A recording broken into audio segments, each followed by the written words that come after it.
was asked to babysit a neighbor's kid while they went to a party related to one of their jobs. I'd never babysat for anyone before, so admittedly, I was pretty nervous. But if I had known what kind of night I had in store for me, I'd have turned the job down in a second. It was made all the worse by the fact that my parents pretty much assured me that it would be an easy $50 and that the night would be over before I knew it. I had a bad feeling about the whole thing from the start, but my dad managed to talk me out of that headspace. Now I wish I just trusted my gut and stayed well away.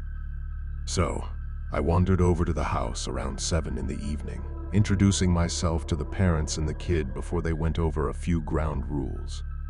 At first, it seemed like my dad was right, that I was just being silly, and that if I played my cards right, I could turn this into a regular earner to fund my weekend shopping habits.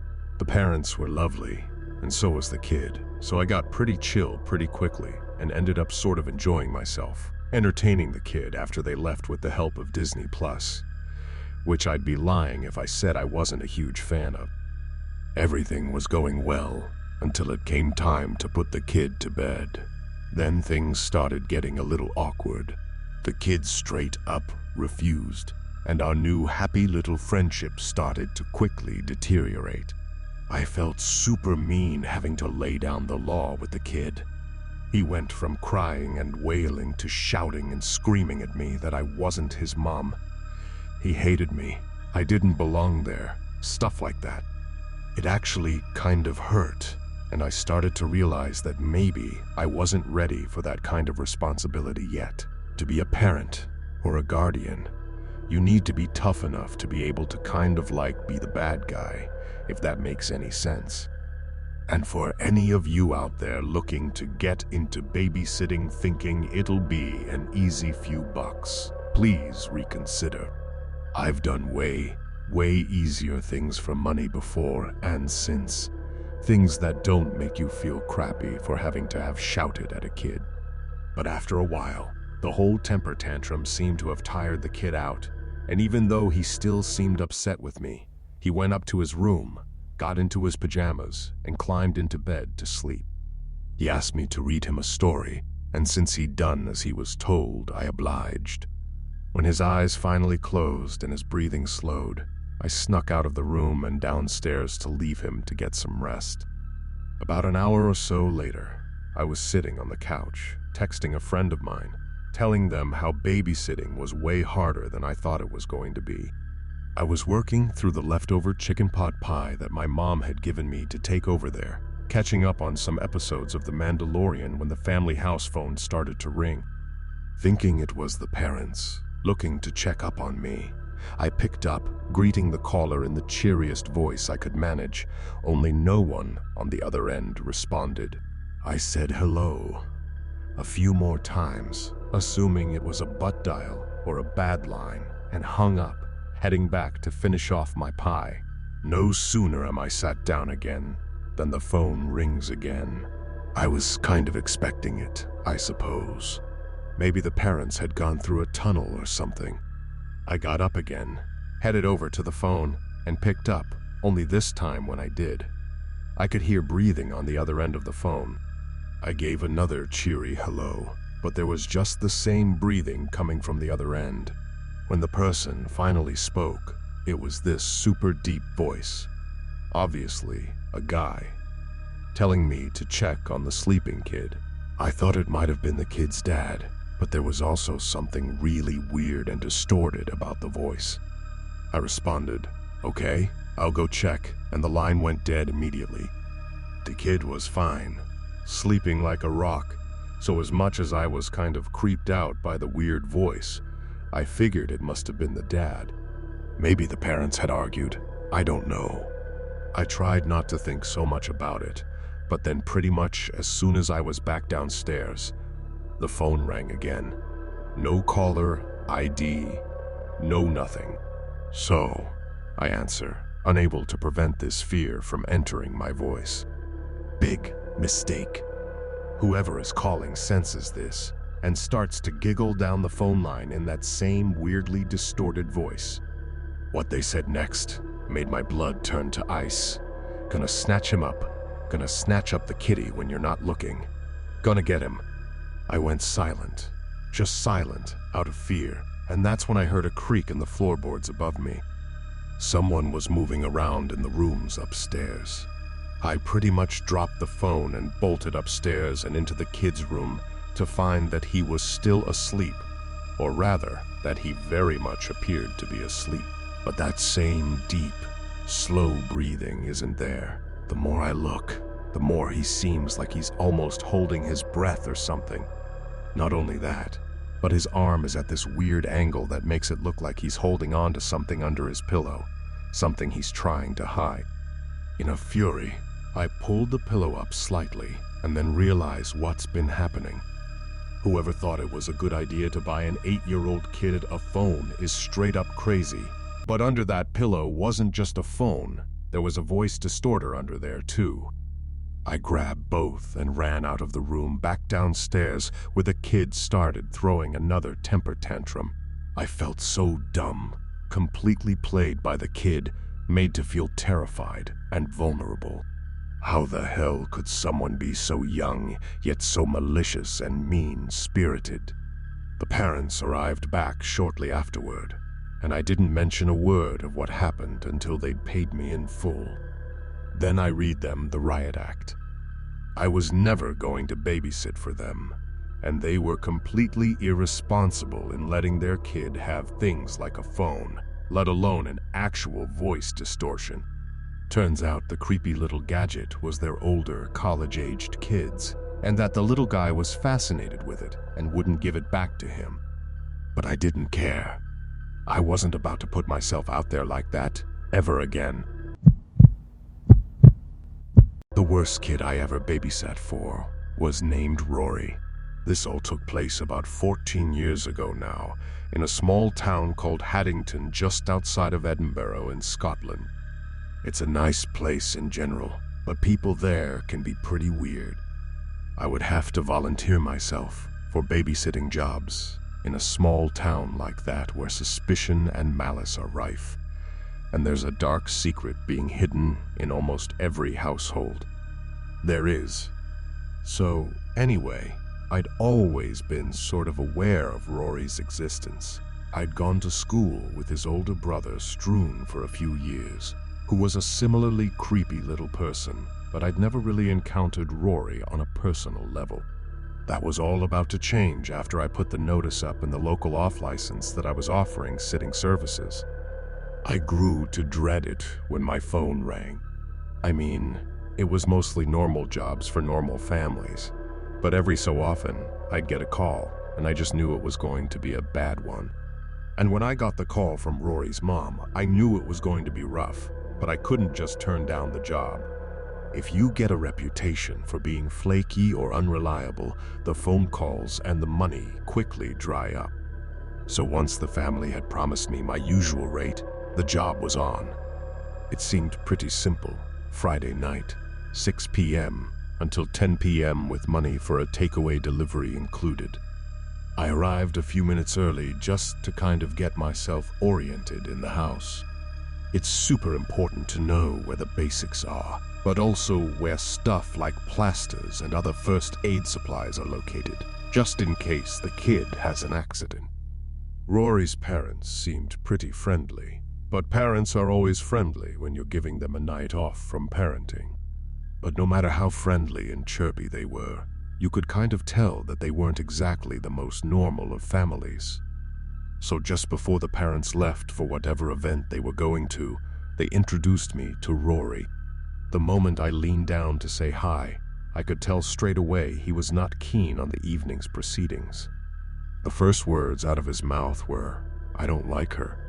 He looked at me, said nothing, then looked at his mom and dad and said straight up, "I don't like her." I just sort of laughed awkwardly while his parents reassured him that I was there to look after him and that they'd be back before he knew it. But still, the way the lad glared at me, scowled, then ran upstairs to his room before slamming the door. I'd be lying if I said that I hadn't faced that kind of hostility before. but it's also a huge buzz to win the kid over, to go from not wanting me there to not wanting me to leave. So Rory's parents leave, telling me he's got a microwavable meal in the fridge that I'm to heat when he gets hungry. But I decided to employ my primary winning over tactic, walking to the bottom of the stairs and calling up, "Rory, I'm gonna order a pizza. You can have some, if you want. Just come downstairs whenever you're ready." Now, this usually has a shy, moody kid smiling and warming up to me, but not Rory. He didn't make so much as a peep. I mean, if I'm honest, there was a moment when I thought he might have climbed out of his bedroom window or something. I'm serious. That never, ever happens when you offer pizza.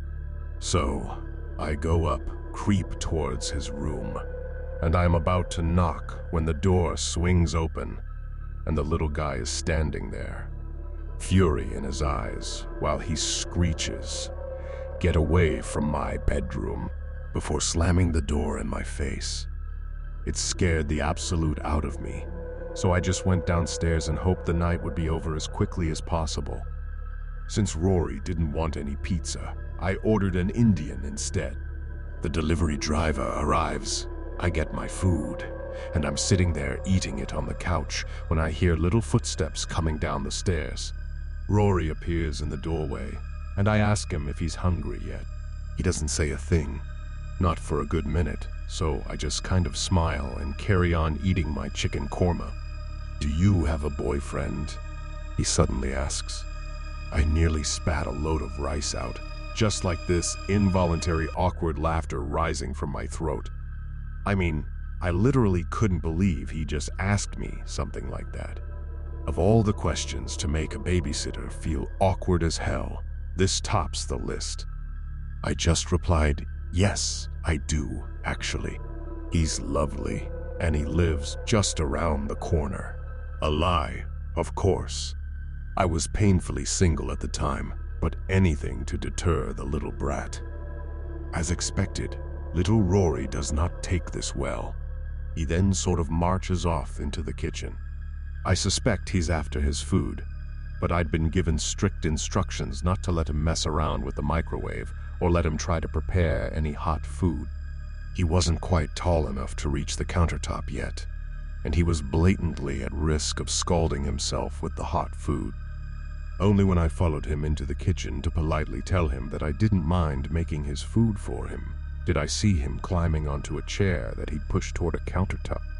Just as I'm about to stop him, he pulls the biggest kitchen knife he can find out of the knife block before turning towards me with the biggest, most evil-looking grin on his face. I turn, run out of the kitchen, and slam the door behind me, leaning on it to prevent him from getting through. That's when the little rascal starts stabbing the door, or at least, that's what it sounded like, and it wasn't the thickest of wood. So, I squeal in fear and hold my body away from the door while leaning on the door handle. I had to hold that door shut for like a full half hour while we proceeded to trash the kitchen. I could hear plates breaking, glasses smashing, and all kinds of chaos going on behind the door. I called the parents, intending to tell them they had to come home immediately, but they just patched my calls.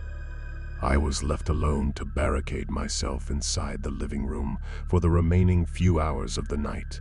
When the parents got back, they went mental and refused to pay me for my services. They blamed me for his shocking behavior and swore blindly that they'd be telling everyone what a horrible babysitter I was. I cried all the way home.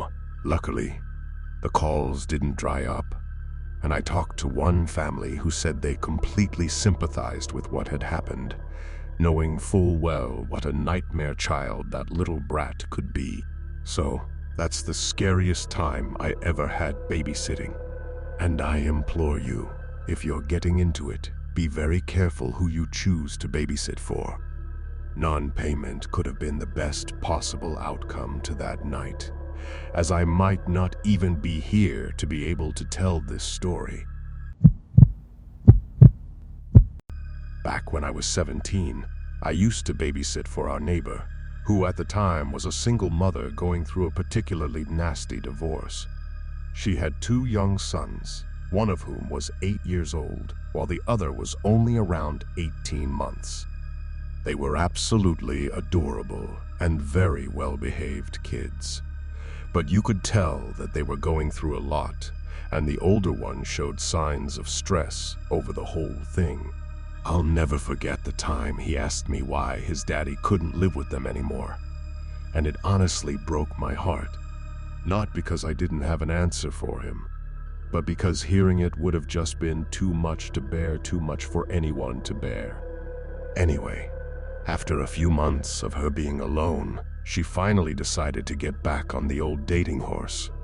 I was so happy for her after such a rough time.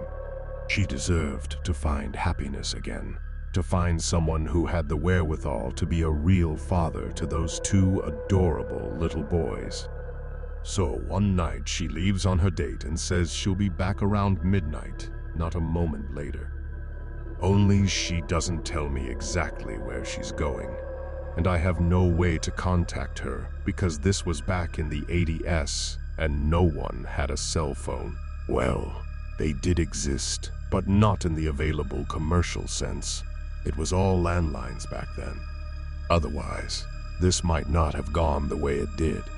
On the night in question, I'm chilling on the couch, absent-mindedly flicking through the TV channels. I had put the kids to bed an hour ago, and they're sleeping like rocks, and everything seems fine and dandy, when suddenly, there's a knock at the front door. I wasn't expecting anyone, but then again, it wasn't my house, so I felt kind of obligated to answer and take a message or whatever. Only as I start walking down the hallway towards the front door, whoever is on the other side starts banging against it and cursing up a storm. "Cheryl, I know you're in there. Open the goddamn door." Not exactly what was said, but I'm not keen on repeating some of the words they used. It was harsh. So, I'm just frozen, looking at the door in total fright, when the oldest boy comes flying out of his room and down the stairs, running to the door and yelling, "Daddy's home." I grab him and pull him away from the door. I had no idea what this guy's intentions were, and after all, they were probably divorced for a damn good reason. But I almost fainted with fear when I heard the words, "I got my shotgun in my truck, and tonight I'm gonna teach you a goddamn lesson you'll never forget." He screams this. Then I hear his footsteps moving up the gravel path. It appeared he wasn't bluffing at all, and if that was the case, then our lives were clearly in danger. I grabbed both kids and ran out the back door and across the street to my house, where my mom called the police. When the police arrive a few minutes later, they find the ex-husband taking a massive dump on Cheryl's porch. He gets arrested, and I wait with the kids at my house for their mom to show up. Everyone was in tears by that point, even my mom, who was normally a pretty reserved woman. I mean, maybe he was just having a manic episode and no one was in real danger. But honestly, it was one of the most terrifying nights of my entire life.